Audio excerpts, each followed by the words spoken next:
Sziasztok! Simon János vagyok, sok szeretettel köszöntelek titeket a Kések Háza YouTube csatornáján. Pájer Gyula vadbill késének befejező részéhez érkeztünk el. Eddig két teszten vagyunk túl, ugye a finom munkák és az ételfeldolgozás, és ez volt az a rész, ami engem igazából jobban érdekelt, hiszen minden egyes nagyobb, robosztusabb késnél kíváncsi vagyok arra, hogy a saját komfortzónáján kívül hogy tud muzsikálni a kés, és mint a videókban láthattátok, a vadbill hihetetlenül profin ugrotta meg ezeket a feladatokat, tehát a finomabb munkáknál nagyon jól működik a kés, az ételfeldolgozásnál is borzasztóan jól használható, nem marad más hátra, mint a rombolás.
Megmondom őszintén, engem mint nem nagyon ért meglepetés, és nem egyedül én használtam ezt a kést, hanem ugye az MKK-s tagok mindannyian használták a vadbilt, és felváltva dolgoztunk vele, méghozzá nagyon sokat, otthon is aprítottam vele fát, kinn a meccsekben is rengeteget dolgoztunk vele. Azt kell, hogy mondjam, hogy amilyen az első ránézés, az első benyomás, és amit nyújt, ez tökéletesen egy úton halad. Tehát itt nincsen meglepetés, ez a kés igazi terepe a keményebb erdei munka, a tábori feladatok. Kihangsúlyoztam már ezekben a videókban, de most is ki szeretném még egyszer hangsúlyozni, hogy a Gyulának az ösztönből történt tervezése teli találat lett. Tehát ez a kicsit bolósan kiszélesedő fej, a vékonyodó pengeforma, tehát a tömegdiétáztatás, de ugyanakkor az ergonómiával adódó sújtási képesség, az baromira jól áll a vadbillnek. Nagyon jól lehet vele keményen dolgozni. A markolat, ami tényleg teljesen egyszerű ergonómiai formákból épül fel, mint láthatjátok, egy nagyon stabil és nagyon jó fogás biztosít, és a keményen munkák alkalmával sincsen semmilyen kényelmetlen hatása, nagyon szépen le van kerekítve. Volt, aki írta, hogy neki nem tetszik a kés, mert hogy olyan összecsapottnak tűnik, meg hogy olyan egyszerű. Pajer Gyula széria modelljeiben mind benne van ez az egyszerűség, de azt ne felejtsük el, hogy Gyula mindig a használhatóságot tartja szem előtt, és azt, hogy ez a használhatóság, ez strapás minőséggel párosuljon. Ez a kés, ugye, mint mondtam is nektek, 56 SI 7 acélból készült, kovácsolt acélról van szó, a Gyula-féle lapos konvex leélezéssel, és ez hihetetlenül jól muzsikál.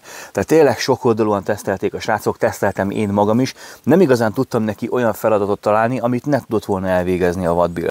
Nem beszéltem még a hozzátartozó bivajbőrtokról, amit Gyula felesége készít. Ez a tok funkcionálisan tökéletesen ellátja a feladatát. Én nem szeretem ezt a fajta becsatolást, mert ez nálam mindig potenciális donor, amit előbb-utóbb lenyisszantok, de a kést a helyén tartja, és egyébként kellő magasságba helyezi el a kést, tehát viszonylag kényelmesen hozzá lehet nyúlni, ki lehet venni, kis ügyeskedéssel pedig egy ekkora kést már lehet, hogy célszerűbb a hátizsákon tárolni, az is megoldható ezzel a bújtatási rendszerrel. A keményebb tesztek után nyilván veszített az éléből a kés. Azt nem mondom, hogy most már nem tudnék vele végigcsinálni legalább mondjuk egy vagy két túrát, és most nem olyan túráról beszélgetek, hogy kimegyek az erdőbe, és akkor azt mondom, hogy tai chi, lefotózom, és mondjuk fölvágok vele egy kis Gyulait. Te élsz? Már nem sokáig. Jó. Hanem amikor tényleg tábori feladatokat is el kell vele látni. Tehát még mindig működik, de ennek azért lehetne most már adni egy kis fenést, egy kis karbantartást. Használtuk esős, nedves közegben, használtam vizes közegben. Ha megfelelően gondoskodsz róla, tehát olajjal kened és ápolod, akkor a rozsdát távol tudod tartani még az 56 SI 7-től, sőt az 51 CRV 4-től is. Tehát, hogyha amiatt nem akarsz ilyesmit választani, mert félsz, hogy rozsdásodik, nincsen semmi gond, csak kicsit ápolni kell a kést, semmi más nincsen. Ez a kés egyébként most, mivel hogy 2 hétig még a közelébe se jártam semminek, 2 hete a tokban van, és így semmi gondja nincsen neki. Leszoktam olajozni, minden használat után leszoktam tisztítani, hogyha erre lehetőségem van, és aztán pedig olajjal szépen átkenem. Ennyit kér az acél, rendkívül rugalmas acélról beszélgetünk, tehát tényleg azt mondom, hogy kurva jó a hőkezelés, és nagyon jó élgelmateriálja van. Nem rekurzív az él, hanem végig kicsit hasas, ezáltal a sújtóképessége szenzációs a késnek, és nagyon-nagyon szépen lehet vele húzni, tehát a hosszanti tollaságos, faragos munkáknál baromira jól lehetett vele dolgozni. Amit egyébként a srácok mondtak, Gyula, amit én is hozzátennék, hogy én a másik oldalon itt följebb jobban látnám, vagy jobban tetszene a logó, ha itt lenne fent, mert ugye itt most alapból a kés jobb oldalán közepén van beütve a Pajer logó, szerintem ezen az oldalon szebben mutatna, de ez csak a mi véleményünk, tehát ezt nem kell igazából készpénznek venned, nyilván ha te nem szeretnéd, akkor továbbra is itt lesz a logó, ez csak egy ilyen tipp. Most a kötekednem kéne, mert tudod, Gyula, az emberek akkor tartják hitelesnek ezt a videót, hogyha valami negatívot is mondok a késről. A gondom az, hogy viszont nem tudok. Nem tudok negatívat mondani a késről. Én, ahogy használtam, mi, ahogy használtuk, nem igazán találkoztunk negatív dolgokkal. A hegy egy picit le van kerekítve, lehet, hogyha a hegy egy picit szúrosabb, akkor a beszúró képessége is jobb a késnek. Valamit ne felejtsünk el Pajer Gyula késeinél, minden kése szabadkézi kovácsolással készül, tehát vannak eltérések modell és modell között, hiszen az ember bármi gyarló nem képes gépként ugyanazt a teljesítményt hozni, amúgy a gépeknek is megvan ez a hátulütője. Szóval, hogy én úgy gondolom, és ezt maximálisan úgy gondolom, hogy ez pont Gyulának egy érték a késeiben. Ha valaki ezt nem tudja elfogadni, akkor nem ilyen kést kell keresni, viszont ha tényleg egy kovácsolással, egy használható, igazi handmade kést keresel, nem prémium, hanem használható munkakést, akkor én azt mondom, hogy ez egy tökéletes választás. Számomra, srácok, egyébként a vadbill az év egyik kellemes meglepetése volt. Már nem azért, mert hogy nem láttam még ehhez fogható kést, hanem mert ez a kés jött, látott, győzött, pont azt adta, amit az első benyomások alapján vártam, és azt hiba nélkül hozta. Tehát még egyszer, hiba nélkül hozta.